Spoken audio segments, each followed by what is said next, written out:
ఏడాది వైసీపీ అధినేత జగన్ పాదయాత్రకు రెడీ అవుతున్నారు. అయితే ఏ కార్యక్రమానికైనా పునాది అంటూ ఉండాలి. దానిపైనే నాయకులు చేసే రాజకీయాలు నిలబడడమా, కూలబడడమా అనేది తేలుతుంది.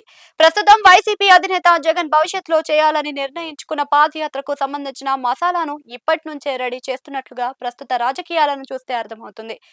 పాదయాత్ర వంటి కార్యక్రమాలు హిట్ కొట్టాలి అంటే తమకు అనుకూలంగా వాతావరణం మలుచుకోవాల్సిన అవసరం ఉంది.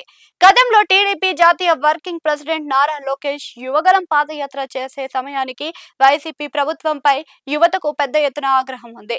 ఒకటంటే ఒక డిఎస్సి కూడా వేయకపోవడం, ప్రభుత్వ ఉద్యోగాల నియామకాలు చేపట్టకపోవడం వంటివి యువతలో ఆగ్రహాన్ని పెంచాయి. ఇదే సమయంలో నిత్యావసర వస్తువుల ధరలతో పాటు ఇతర పన్నుల బాధలు కూడా ప్రజలను ఇరకాటంలో పడేసింది. ఇక దేశంలోనే తొలిసారిగా చెత్తపై పన్ను విధించిన వైసీపీపై ప్రజలు కన్నెర్ర చేశారు. ఇదే సరైన సమయం అనుకున్న లోకేష్ తన పాదయాత్రను ప్రారంభించారు. అది ఆయనకు అన్ని రూపాలలో కలిసి వచ్చింది. అయితే ఇప్పుడు వైసీపీ అధినేత జగన్ చేయాలని తలపిస్తున్న పాదయాత్రను భూమిక అంటూ కనిపించడం లేదు. వైసీపీ నాయకులు పైకి చెబుతున్నట్లుగా కూటమి సర్కారుపై ప్రజల్లో భారీ ఎత్తున వ్యతిరేకత కూడా ఏమీ లేదు. సాధారణంగా ఉండే 10 నుంచి 15% వ్యతిరేకత మాత్రమే ఉంది.